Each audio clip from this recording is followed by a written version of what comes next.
My name is Joel. I am 56 years old, and I thought I knew what it meant to be a father.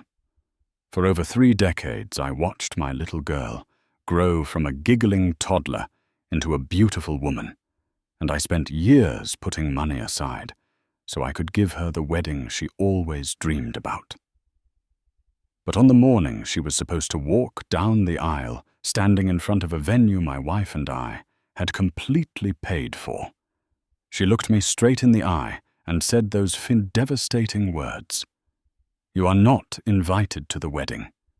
Before I share what happened next, I would really love to know where you are watching this from right now. If this story hits close to home, please hit that like button and make sure you subscribe, because what I am about to tell you changed my entire understanding of love, family, and standing up for yourself. Now let me take you back to where it all started.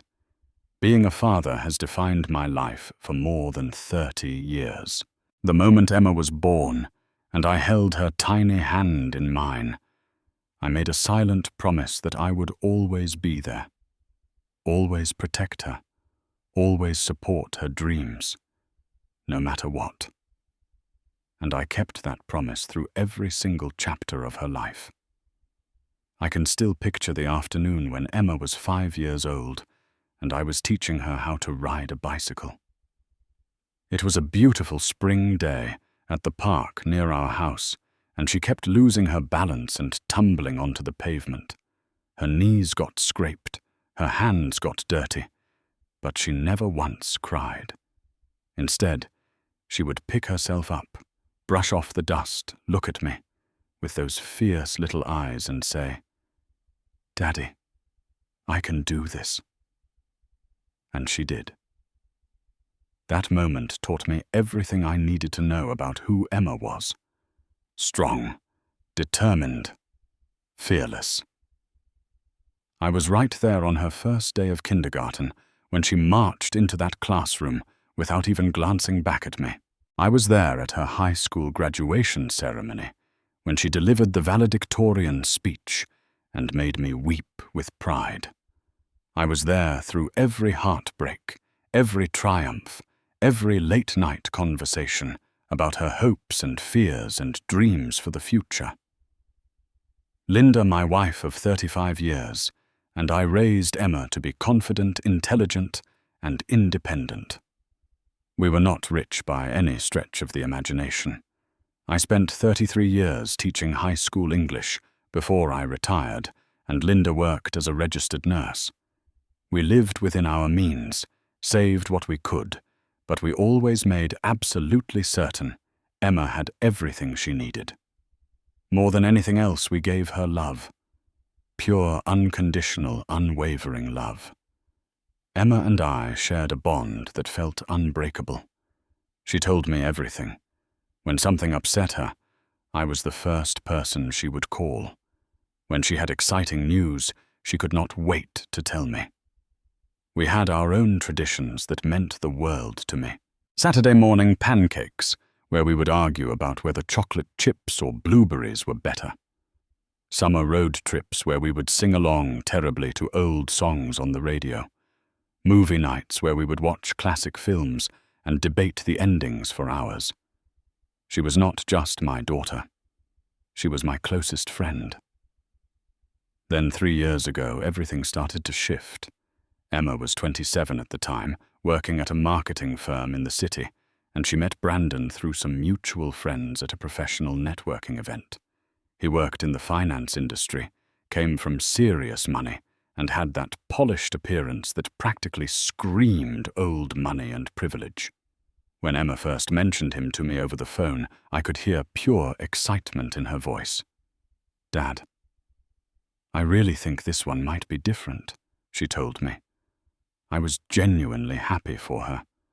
All I ever wanted was for my daughter to find someone who would treat her with kindness and respect. Linda and I met Brandon for the first time at an upscale restaurant that he had chosen. It was one of those fancy establishments where the menu does not even list prices and the servers wear pressed white gloves. Brandon arrived wearing an expensive tailored suit, gave me a firm handshake, and made polite small talk throughout the meal. He was courteous enough, well-spoken and professional, but something about him felt emotionally distant, almost cold. He did not ask many questions about our lives or our family. Instead, he mostly talked about his career achievements, his fitness routine, his investment portfolio, his plans to purchase real estate. When I tried to ask him about his own family background, he gave vague responses and quickly steered the conversation elsewhere. Still, Emma was absolutely glowing that entire evening. She looked happier than I had seen her in years, and that was all that truly mattered to me. If Brandon made my daughter happy, then I was willing to give him a fair chance. About 1.5 years into their relationship, Brandon proposed to Emma. He took her to some exclusive 5-star restaurant, got down on one knee in front of everyone, and presented her with a diamond ring that probably cost more than my first automobile. Emma called us that very same night, her voice trembling with joy and excitement. "Dad, I am getting married," she practically shouted into the phone. I could hear the tears of happiness in her voice, and I felt my own eyes starting to well up. My baby girl was beginning a whole new chapter of her life. The following day, Emma and Brandon drove over to our house to celebrate the engagement with us. We opened a bottle of champagne that we had been saving for a special occasion, and Emma could not stop staring at the enormous ring sparkling on her finger. Then the conversation naturally turned toward wedding planning. Emma had always dreamed of having a large, elegant celebration, something beautiful and memorable that she could look back on forever. She started talking enthusiastically about potential venues, how many guests to invite, what kind of flowers she wanted. That is when I asked the question I had been mentally preparing for. "Sweetheart, have you two given any thought to what kind of budget you are working with?" Emma exchanged a quick glance with Brandon, then looked back at me somewhat carefully. "We were thinking maybe around 200 guests," she said slowly. "Something really elegant and special." I looked over at Linda, and she gave me a small nod. We had discussed this exact moment many times over the years. We both knew it was coming eventually. I reached across the table and gently took Emma's hand in mine. "Your mum and I have decided that we want to do this for you. We are going to pay for the entire wedding." Emma's eyes went wide with shock. "Dad, are you being serious right now?" "Completely serious, honey. This is your wedding day. You only get one shot at this. We have been saving money specifically for this moment." The truth was that Linda and I had been putting money aside since Emma was still a teenager. We always knew that someday she would get married, and we wanted to be able to give her something truly special and meaningful. We had set aside a little bit every single month for years and years. It was not a fortune by any means, but it was enough. Enough to give our only daughter the wedding she deserved and had always dreamed about. Emma burst into tears right there at the table and threw her arms around me. "Thank you so much, Dad. This means absolutely everything to me." Brandon smiled and reached over to shake my hand again.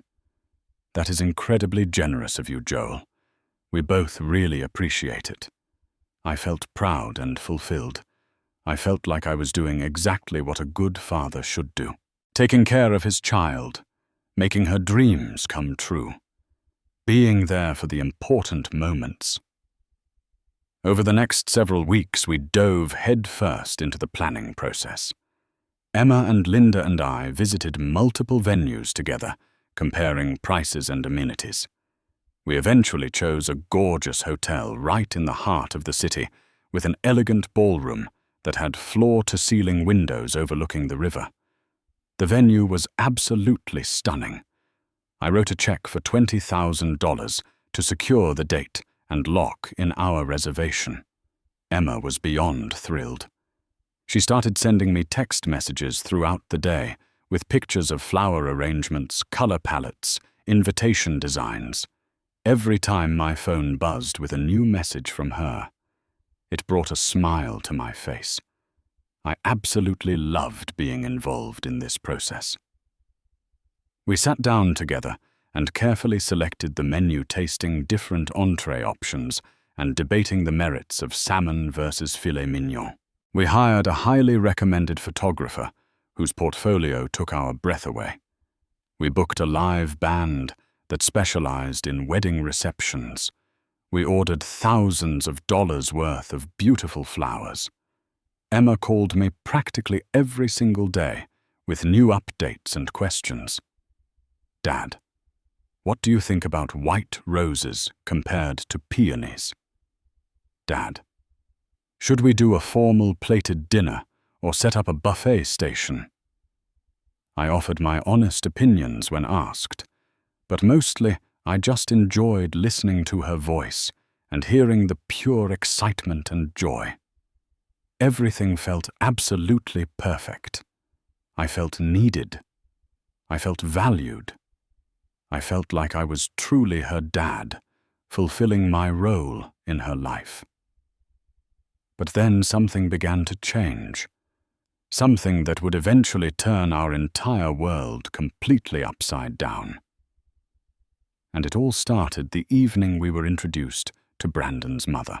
The first time I actually met Diane, who is Brandon's mother, was at what was supposed to be a casual family dinner about 6 months before the scheduled wedding date.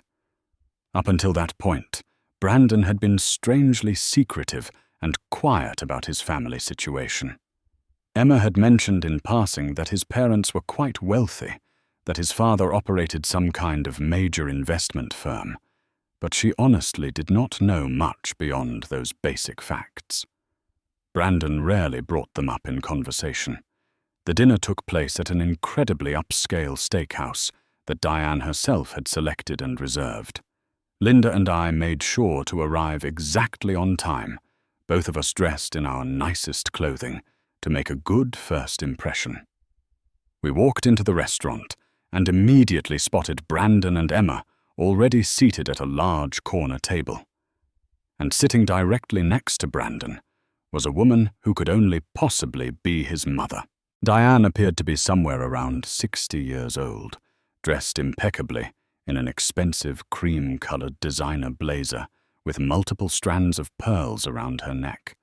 Her hair was professionally styled in a sleek, sophisticated bob, and her makeup looked absolutely flawless, like she had just stepped out of a high-end fashion magazine.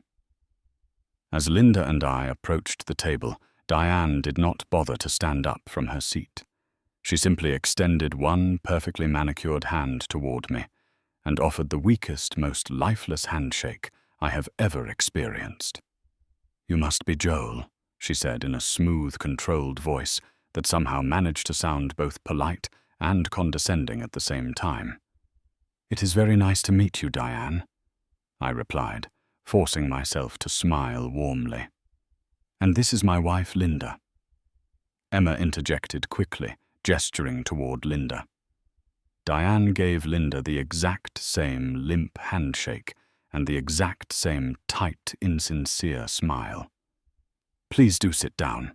We took our seats, and for the first several minutes, the conversation remained surface level and polite. Diane asked about how long it had taken us to drive to the restaurant, made a brief comment about the unseasonably warm weather, and ordered an expensive bottle of wine without bothering to ask if anyone else at the table actually wanted any. Then she turned her full attention directly to me. "So, Joel, Emma has informed me that you used to work as a teacher." "That is correct. I taught high school English literature for 33 years before I retired."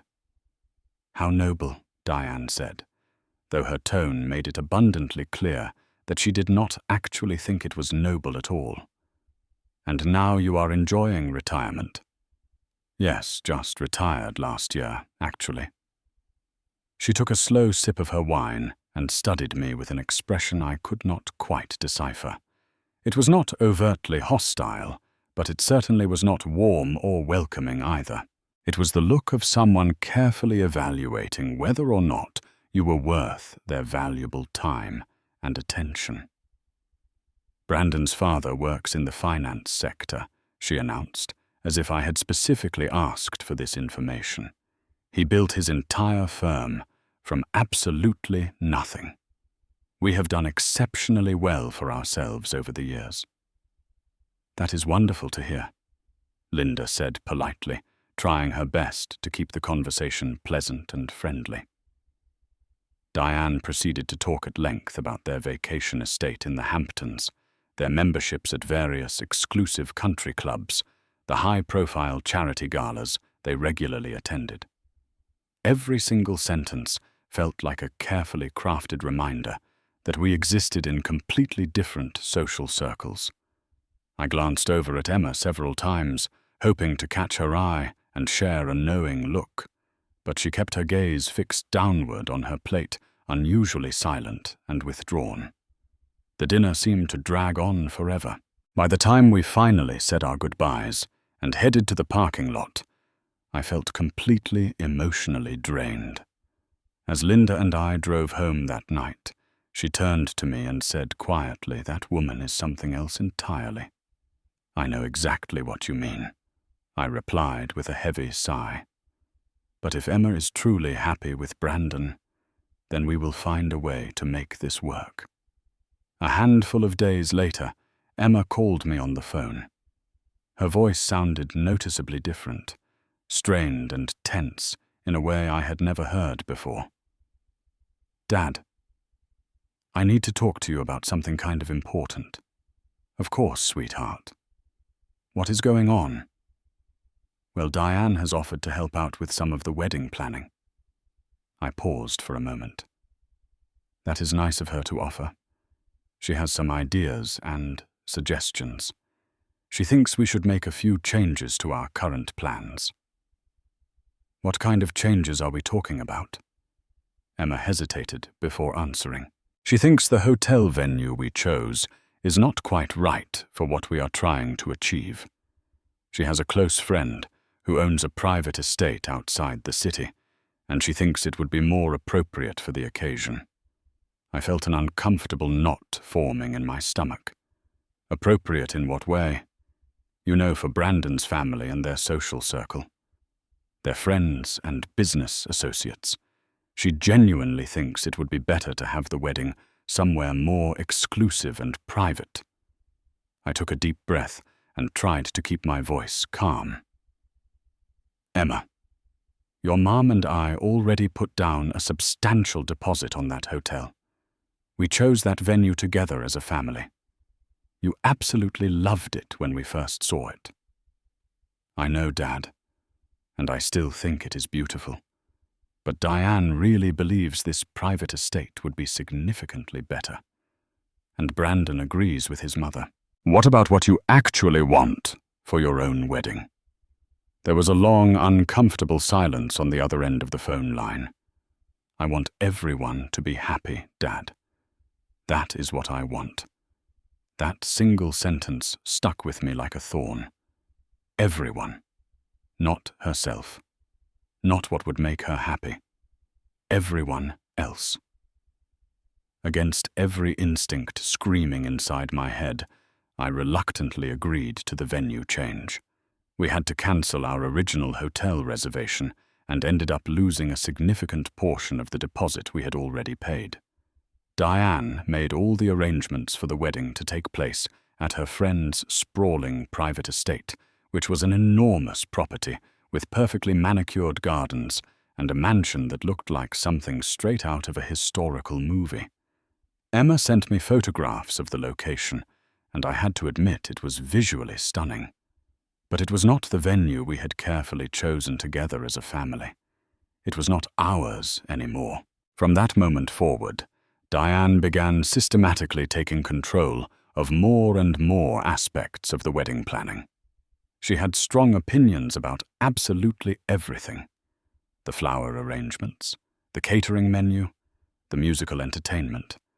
And every single time, Brandon supported his mother's position completely. Emma gradually stopped calling me as frequently as she used to. When I tried to reach out to her, she was always too busy to talk, always rushing to another meeting with Diane, always looking at fabric samples with Diane, always making important decisions with Diane instead of with her own parents. I felt myself being slowly but deliberately pushed further and further to the sidelines, but I kept telling myself it was probably just normal wedding stress. Emma was feeling overwhelmed by all the details. Diane was simply stepping in to help lighten the load. Everything would be fine once the wedding was over. But then I called Emma one afternoon, hoping we could discuss the seating arrangements together, since I had some thoughts about where our extended family members should sit. She answered the phone, but her tone was completely different from before. Cold and distant. "Hey, sweetheart. I was wondering if we could go over the seating chart together at some point this week." Oh, Dad. Diane already took care of all of that. She did. When did that happen? Yeah, she finalized everything yesterday. She knows the guest list better than anyone else at this point. She made absolutely sure everyone is seated appropriately, based on their relationships and social standing. Appropriately. That word again. It made my skin crawl. What about our side of the family? Did she make sure to include all of them properly? Of course, Emma said quickly, but something in her voice made me deeply uneasy and uncertain.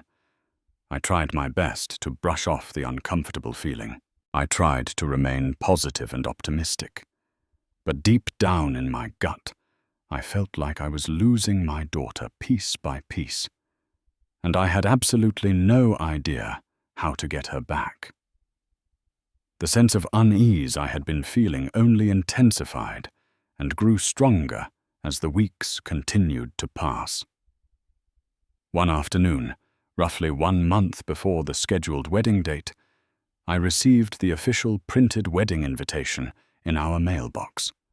I opened the elegant envelope with genuine excitement, expecting to see the beautiful design that Emma had enthusiastically shown me weeks earlier. But the moment I pulled out the heavy cardstock invitation, something immediately felt wrong and off. I read through the invitation slowly and carefully. The names of the bride and groom were prominently displayed at the top. The date, time, and location were all clearly listed. And at the very bottom of the invitation, printed in elegant, flowing script, were the names of the hosts. Mr. and Mrs. Gerald Hampton, it read, parents of the groom. I flipped the card over to the back, searching desperately for any mention whatsoever of Linda and myself. Nothing. I checked inside the envelope again. Nothing. Our names did not appear anywhere on the invitation as the parents of the bride. We were not listed as co-hosts, despite the undeniable fact that we were paying for absolutely every single expense. I looked at the response card that came with the invitation. My name and Linda's name were simply printed there like any other ordinary guest. Mr. and Mrs. Joel Williams. No special designation. No acknowledgement that I was the father of the bride. No recognition of our role in this wedding whatsoever. My hands started trembling. I immediately picked up my phone and called Emma. She answered after 3 rings. "Hey, Dad, what is up? I just received the wedding invitation in the mail." "Oh, wonderful. Are they not absolutely gorgeous? Diane's personal designer did such an incredible job with them." "Emma, why are our names not printed anywhere on this invitation?" There was a noticeable pause on the other end. "What do you mean exactly?" "I mean that Linda and I are not listed as the parents of the bride. We are not mentioned as hosts of this wedding. The invitation only lists Brandon's parents. Oh. Well, Diane was in charge of handling all the invitations and the wording. She probably just thought it would be simpler and cleaner to list only one set of parents instead of both. Simpler. Emma. I am your father. This is your wedding day. Should it not say, father of the bride? Somewhere on this invitation. Another pause, even longer this time. Does it really matter that much? Dad? Those words felt like a physical blow to my chest. Does it really matter? Yes, Emma. It absolutely matters to me. We are paying for this entire wedding. We are your parents. We should be acknowledged. I could hear her let out an exasperated sigh on the other end of the line. Dad, I am incredibly busy right now with a million things to do. Can we please talk about this some other time? Emma, I just want to understand what is happening here. Why are we being erased from your wedding? Nothing is happening. It is just a piece of paper. It is just an invitation. I really have to go now. We will discuss this later. Okay? She ended the call before I could say anything else in response. I sat there in stunned silence, staring down at the invitation still clutched in my hand. Linda walked into the room and immediately noticed the expression on my face. What is wrong? She asked with concern in her voice. I handed her the invitation without speaking a single word. She read through it carefully, and I watched as her expression slowly shifted from confusion to deep hurt. They did not even include our names anywhere on it, she whispered, her voice cracking. I know. Linda looked up at me, her eyes beginning to fill with tears. What is happening to our daughter Joel? I honestly wish I knew. Several days later, I tried calling Emma again, because I wanted to talk about going with her to pick out her wedding dress. It was something we had talked about and planned for since she was just a little girl. I want you right there with me when I find my perfect dress, Daddy, she used to tell me with excited eyes. I had been looking forward to that special moment for literally years. When I called her cell phone, Emma answered but sounded extremely distracted and rushed. Hey, sweetheart. I was thinking we could set up a time to go wedding dress shopping together. Just you, me, and your mum, like we always planned. Oh, Dad. I already went shopping and found my dress. My heart sank like a stone. You already went? When did that happen? Yeah. Diane took me to this absolutely amazing boutique last weekend. She knows the owner personally. We found the most perfect dress you have ever seen. I could not find words for several long seconds. I just stood there, frozen, holding the phone, feeling like the entire world had been pulled out from underneath my feet. But we specifically talked about doing that together. I finally managed to say, my voice barely louder than a whisper. I know, Dad. But Diane really wanted to be involved and help out, and the boutique she recommended had such incredible options available. Everything just happened really quickly and spontaneously. You could have called me first. You could have waited for us to go together as a family. Dad, it is already done. I already purchased the dress. I am really sorry if that upsets you. She did not actually sound sorry at all. She sounded annoyed that I was bringing it up. I wanted to say so much more. I wanted to tell her how deeply this hurt me, how excluded and pushed aside I felt. But I did not want to make her feel guilty or ruin her happiness, so I swallowed all my pain and said simply, I am sure you look absolutely beautiful in whatever you chose, sweetheart. Thanks, Dad. I really have to run now. Talk to you later. She disconnected the call. I slowly walked over to the couch and sat down heavily, putting my head in my hands. Linda came over and sat beside me, wrapping her arm gently around my shoulders. She is completely shutting us out of everything I said quietly. I know Linda replied softly, her own voice thick with emotion. I do not understand why this is happening. But deep down I was beginning to understand. Or at least I was beginning to see the unmistakable pattern emerging. Diane was systematically taking over every aspect of this wedding, and Emma was allowing it to happen without any resistance. Then, exactly 2 weeks before the wedding was scheduled to take place, I received a phone call that made the situation even worse than I could have imagined. It was Brandon calling me. "Joel, we need to have a conversation about the budget," he said in a cold, businesslike tone that held no warmth whatsoever. "All right. What is going on?" "The overall costs have increased significantly. We are going to need substantially more money than originally planned." I frowned deeply. "How much more are we talking about?" "Another $25,000. I almost dropped my phone in complete shock. $25,000, Brandon. We already agreed on a specific budget months ago. What on earth happened to cause such a massive increase? Diane decided to make some important upgrades to ensure everything is done properly. Superior catering with premium ingredients, significantly better floral arrangements, a more experienced and well-known musical band. She has extensive knowledge about what works for weddings in our social circle and what does not. Our social circle. Not Emma's circle. Not our family's celebration. Their exclusive social circle. "Did Emma actually agree to all of these expensive upgrades?" I asked pointedly. "Emma trusts my mother's judgment and expertise completely.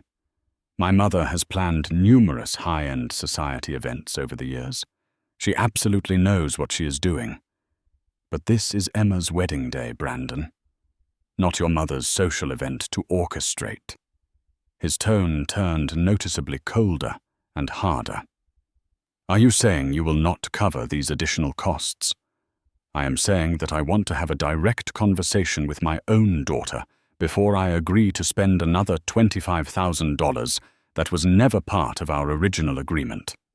Emma is extremely busy right now handling last-minute details. She specifically asked me to take care of this financial matter. So I need a direct answer. Are you going to cover the additional expenses or not?" I felt my blood pressure rising dangerously. I wanted to tell him exactly where he could go. I wanted to tell him that this was absolutely not how things should work. But I did not want to create unnecessary drama or conflict. I did not want to be labeled as the difficult, unreasonable father-in-law before the wedding had even happened. "I will transfer the money into the account," I said through clenched teeth, barely able to get the words out. "Excellent. I appreciate that, Joel." He ended the call without another word. No thank you. No acknowledgement. Nothing. That same night I sat at my computer and transferred $25,000 from our carefully maintained savings account into the wedding expense fund. It hurt on every possible level. Not just financially, but emotionally and spiritually. I felt like I was being used and manipulated, like I was being deliberately pushed aside and silenced, and the only thing they actually wanted or valued from me was my money. Linda asked me if I was okay, and I told her I was fine. But I was not fine at all. I was angry. I was hurt. I was confused. And I was starting to realize with growing certainty that something was very, very wrong with this entire situation. The morning of the wedding finally arrived. I woke up extremely early after barely sleeping at all the previous night. I had spent hours lying awake in bed, my mind racing through everything that had happened over the past several months. The way Emma had gradually changed and become someone I barely recognized. The way she had systematically distanced herself from Linda and me. The way Diane had taken complete control of every single decision. But I kept telling myself repeatedly that today was not about me or my hurt feelings. Today was supposed to be about Emma. Today was her special day, and I was determined to show up and be the father she needed me to be. I was going to smile. I was going to be supportive and positive. And I was going to deliver the heartfelt speech I had spent weeks carefully writing and revising. I stood in front of the bedroom mirror and slowly adjusted my tie, making sure everything looked perfect. I was wearing a brand new navy blue suit that I had purchased specifically for this momentous occasion.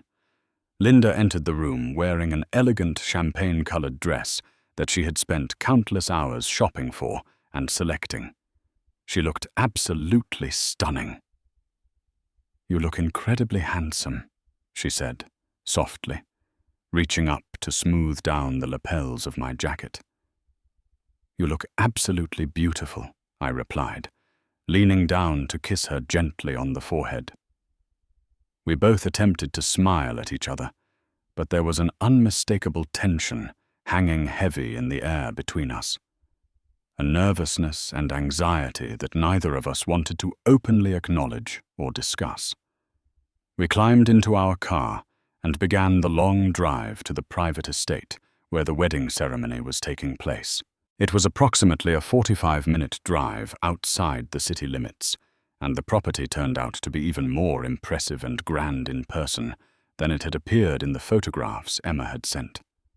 The long, winding driveway was lined with towering old trees, and the magnificent mansion at the end of it looked like something straight out of a classic fairy tale. Enormous white columns, sprawling manicured gardens, elaborate stone fountains. A uniformed valet took our car keys, and we walked slowly toward the main entrance of the venue. I immediately noticed that there were already quite a few guests arriving ahead of us. Luxury automobiles worth more than our house. Impeccably dressed people who looked like they had just stepped directly off the pages of a high society magazine. We walked through the ornate entrance into the main venue space, and I was immediately struck by just how breathtakingly beautiful everything appeared. There were fresh flowers, absolutely everywhere I looked. Pristine white roses, delicate orchids, lush greenery, draped elegantly across every available surface. The dining tables were set with expensive fine china and sparkling crystal glasses. A professional string quartet was playing soft classical music in the far corner. But something felt fundamentally off and wrong. I looked around the enormous room, carefully searching for anything that felt personal or meaningful, anything that reminded me of Emma as a person, of our family, of our shared history and memories together. But there was absolutely nothing. No childhood photographs of Emma displayed anywhere. No pictures of her and me from when she was growing up. No acknowledgement whatsoever of the life she had lived before Brandon entered the picture. Linda noticed the absence too. "Where are all the family photos?" she whispered to me urgently.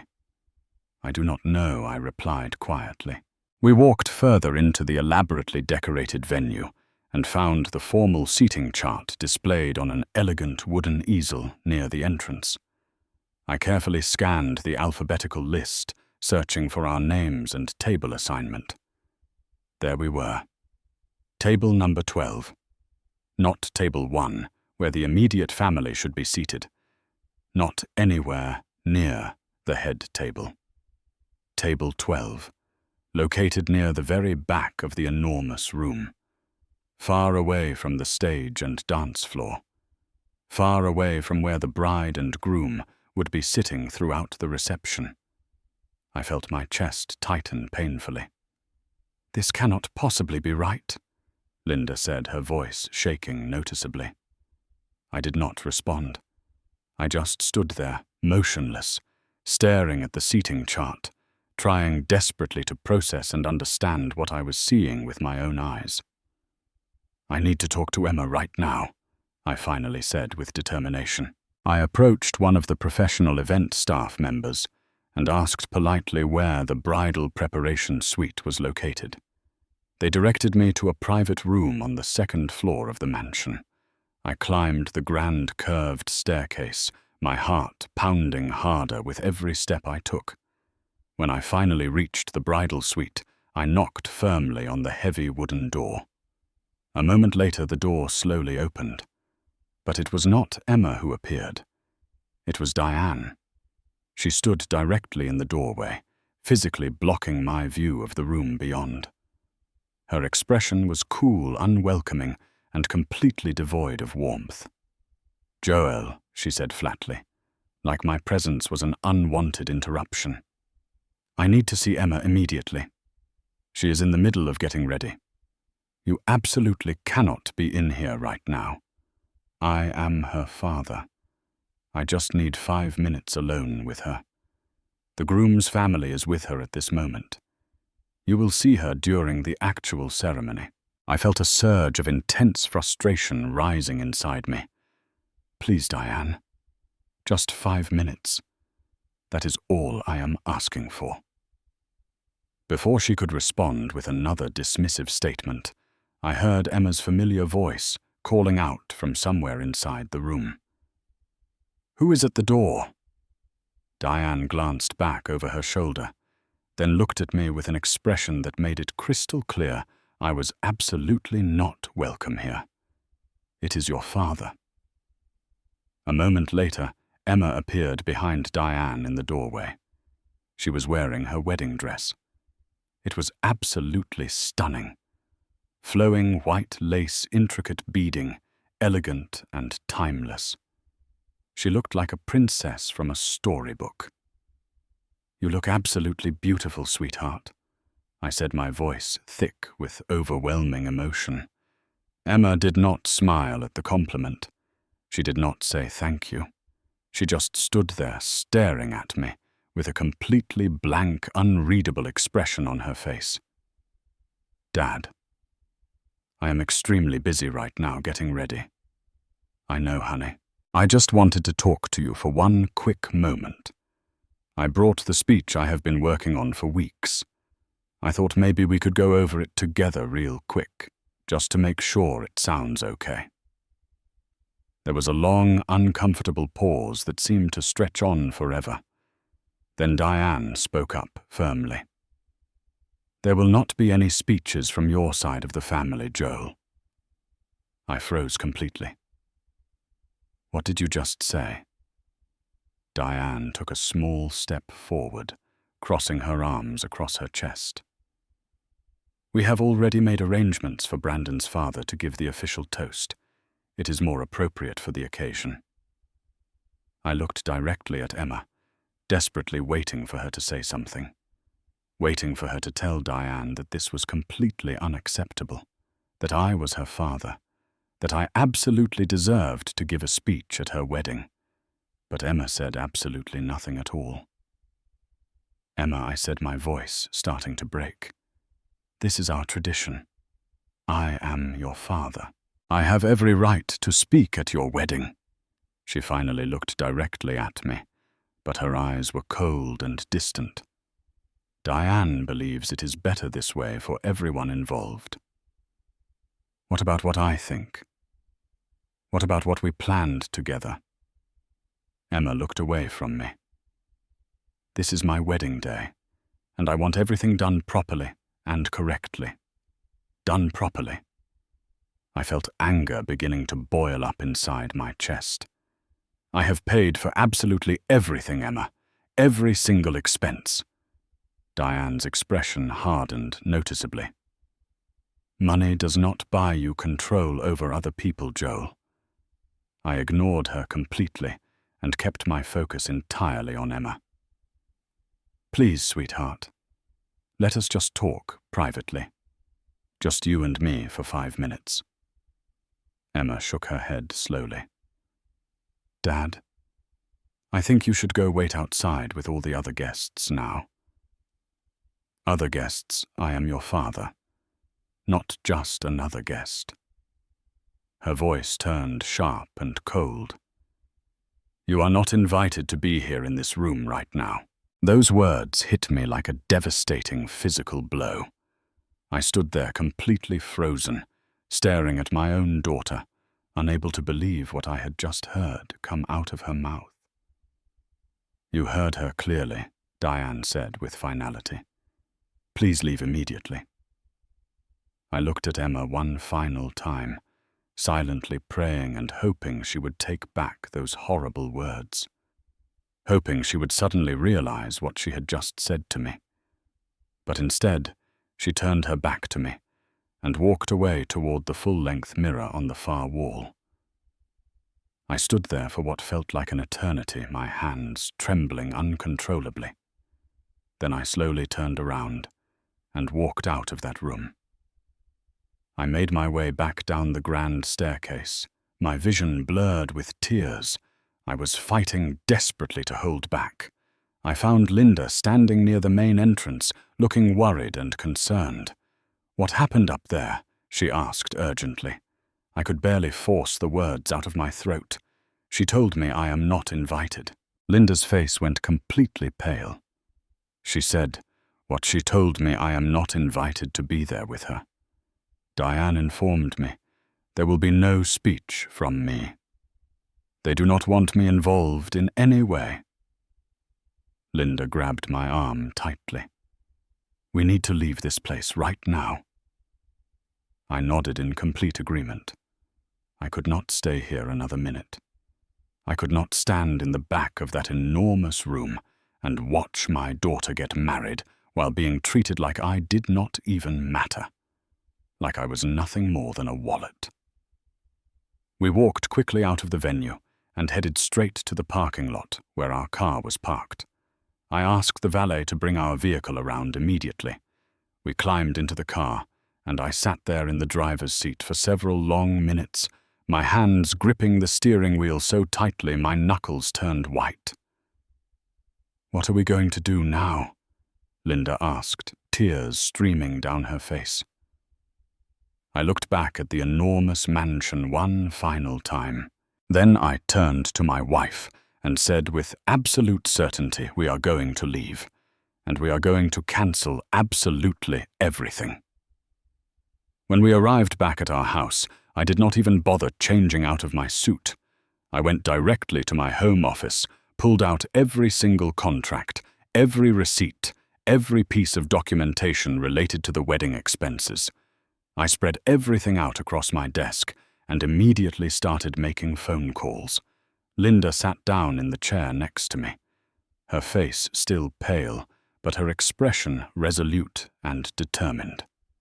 "What exactly are you doing?" she asked, though I believe she already knew the answer. What I should have done weeks ago, when this nightmare first started. I replied.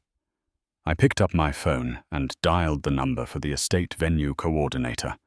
A professional-sounding woman answered promptly. "Hampton Estate Events.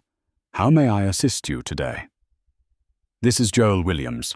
I am calling regarding the wedding ceremony that is happening at your venue right now, as we speak." "Oh yes, Mr. Williams. Is everything all right?" "No. Everything is absolutely not all right. I am calling to cancel my payment completely." There was a stunned pause. "I am sorry, sir. Could you please repeat that I am canceling my payment in full? I will not be paying a single cent for this wedding. Sir, the wedding ceremony is literally happening right now at this very moment. I am fully aware of that fact. But I was just informed by my own daughter that I am not invited to participate, so I am not going to pay for it." The woman's voice became increasingly frantic and panicked. "Mr. Williams, we have a legally binding contract. You should check your contract very carefully. The final payment was scheduled to be due after the completion of the event. I have not yet made that final payment, and I am informing you right now that I will not be making it. But we have already provided all the services, the catering, the floral arrangements, the venue rental, the staff. Then I strongly suggest you collect payment from someone else. I recommend you contact the groom's family immediately. Sir, this is highly irregular and completely unacceptable. We will be forced to take legal action against you. You are welcome to do whatever you feel is necessary.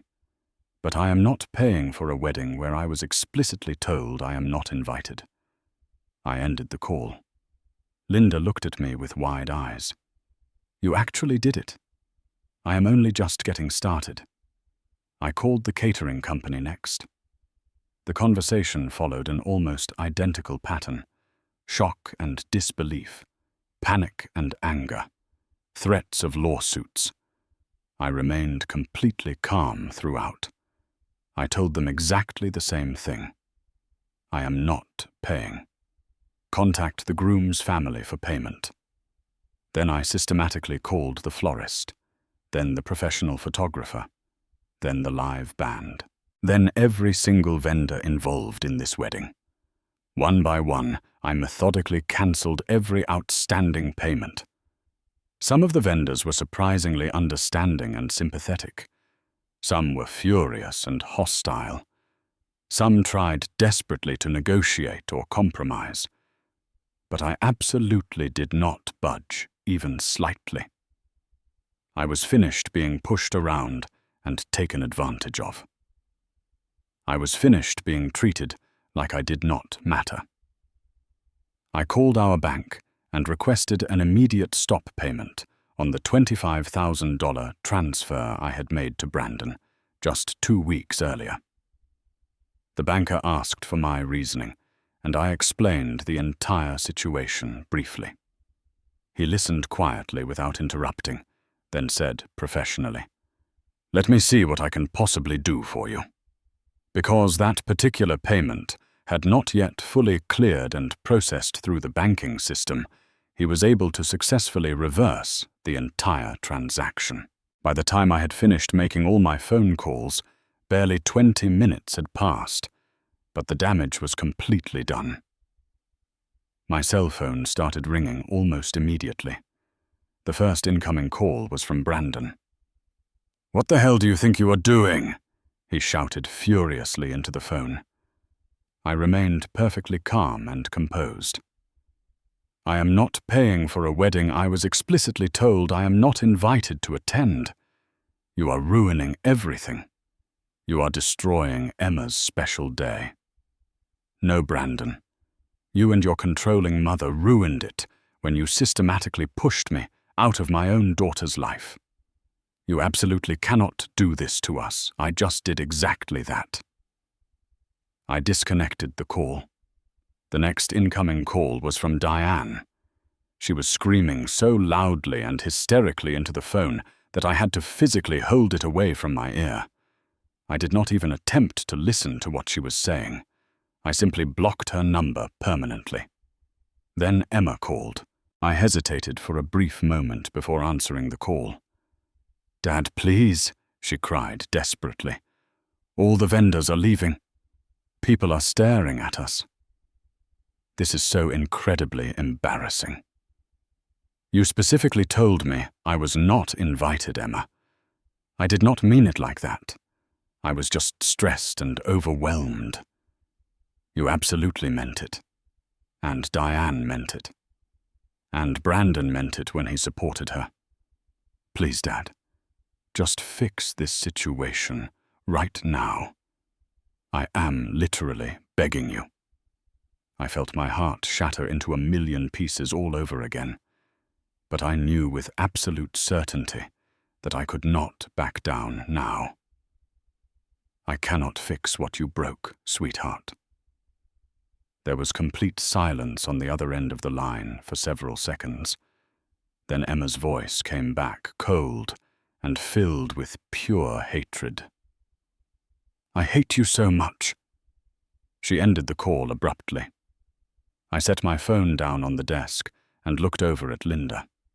She was quietly crying, but she reached over and took my hand in hers. "You did the right thing," she said softly. "Then why does it hurt so much?" I asked.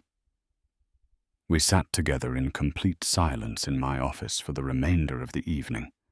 The phone continued ringing repeatedly, but we did not answer a single call. Eventually, we simply turned off both our phones completely. The days immediately following the wedding were some of the most difficult and painful days of my entire life. Linda and I stayed inside our house, deliberately avoiding all phone calls and ignoring the outside world. We knew people were talking about us. We knew there would be serious consequences and fallout. But we desperately needed time to process everything that had happened. My older sister Helen called several days later. I answered because I knew she would keep calling persistently until I picked up. "Joel, I heard what happened at the wedding. Are you okay?"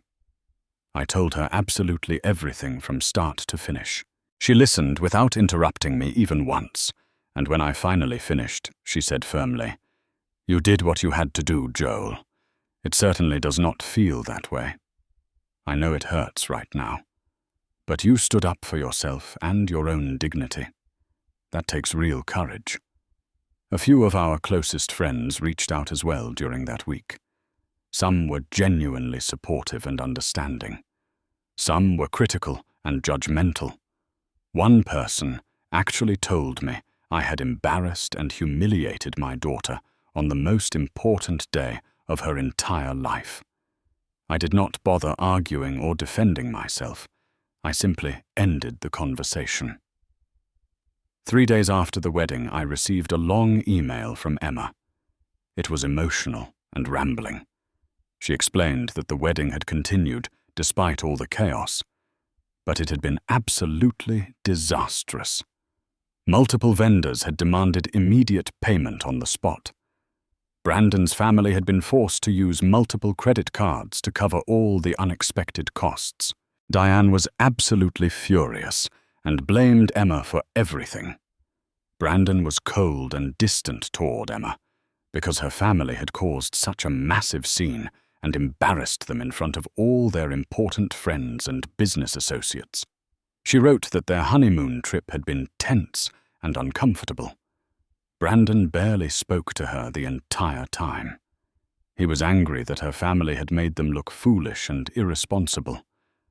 At the very end of the email, Emma wrote, "I honestly do not know what happened to me, Dad. I do not know how I let things get so bad.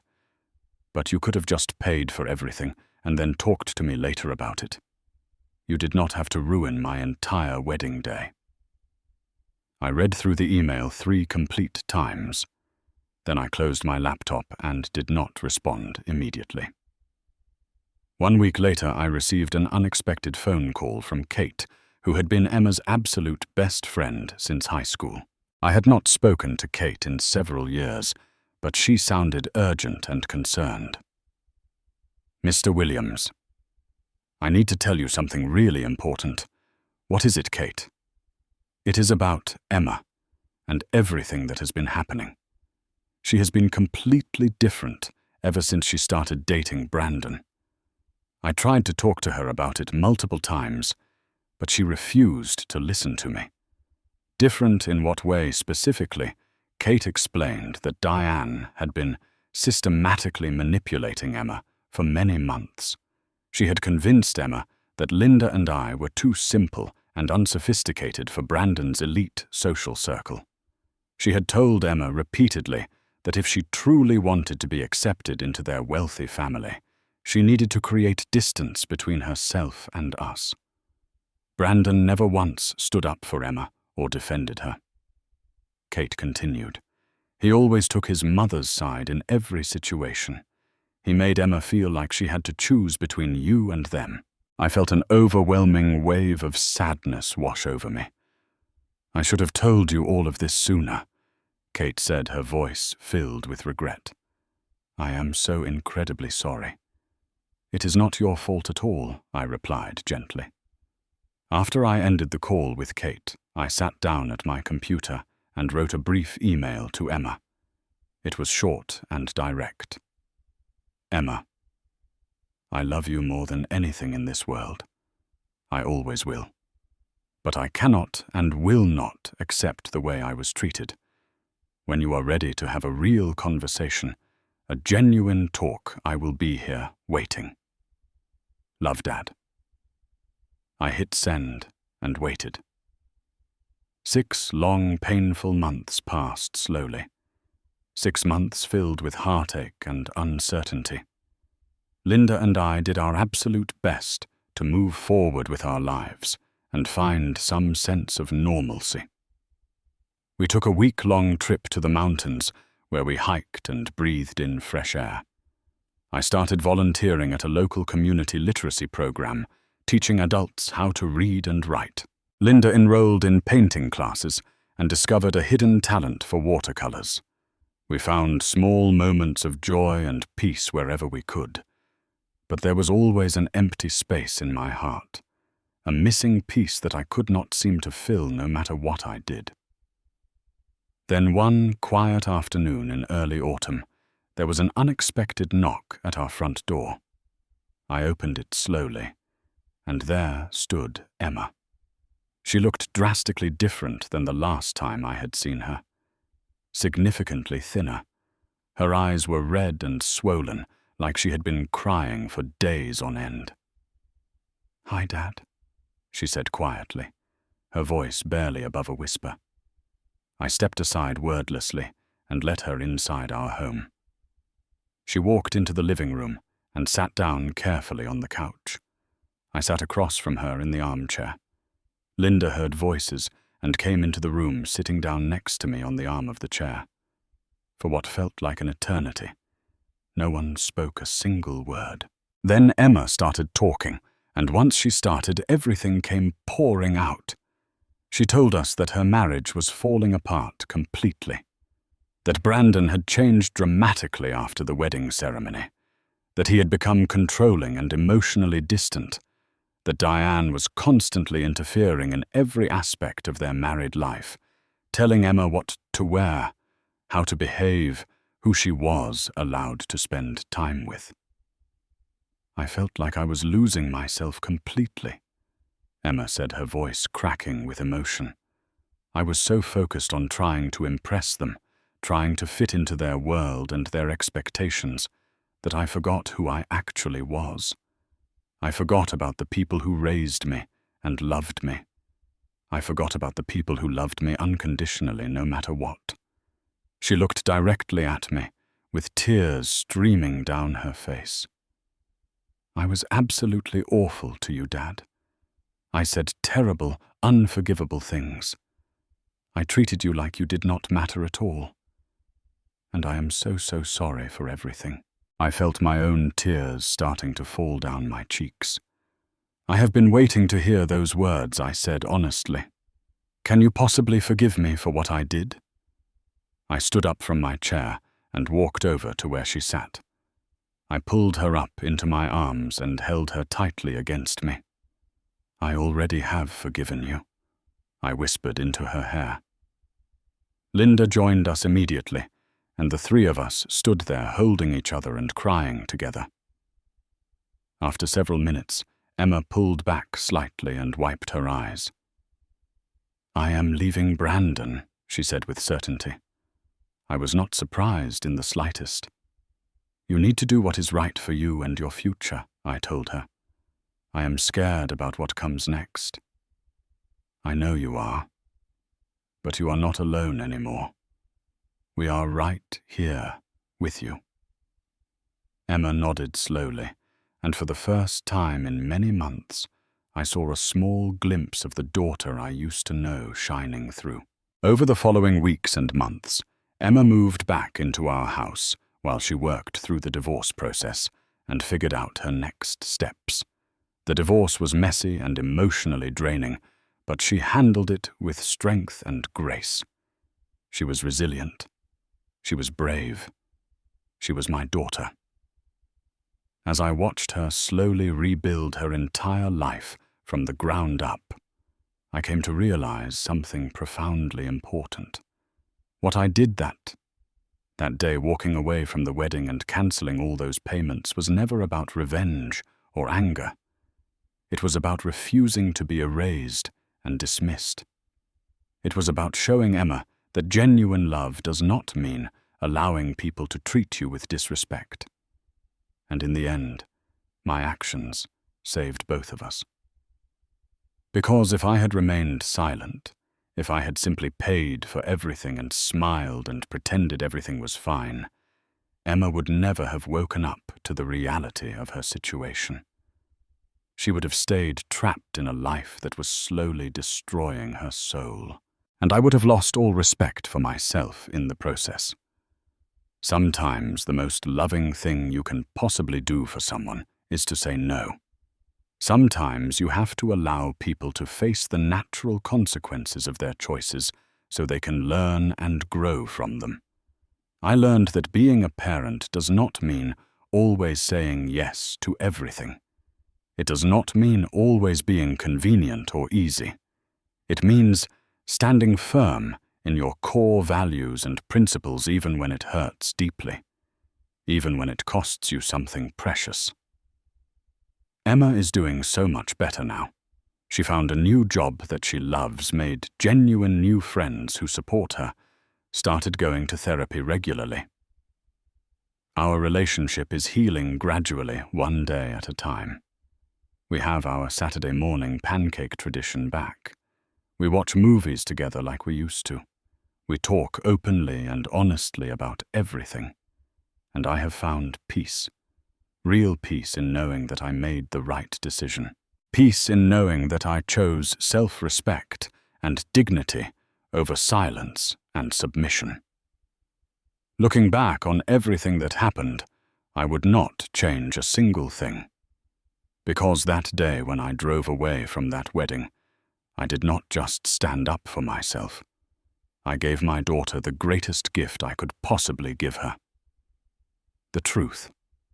The truth that real, genuine love does not come with conditions or strings attached. That family should never erase or diminish you.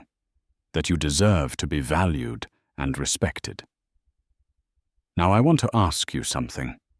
Have you ever been in a situation where you had to make an incredibly difficult choice to protect your own dignity even though it hurt someone you deeply loved? I would genuinely love to hear your story in the comments section below. And if this story resonated with you on any level, please hit that like button, subscribe to this channel for more real stories like this one, and share this video with someone in your life who might need to hear this message today. Sometimes the hardest boundaries we set are the ones that ultimately set us free and allow us to truly live. Thank you so much for listening to my story and being part of this community. I hope it brought you some measure of comfort, clarity, or at least the important reminder that you are never alone in your struggles. Please take good care of yourself and always remember that you are absolutely worth standing up for.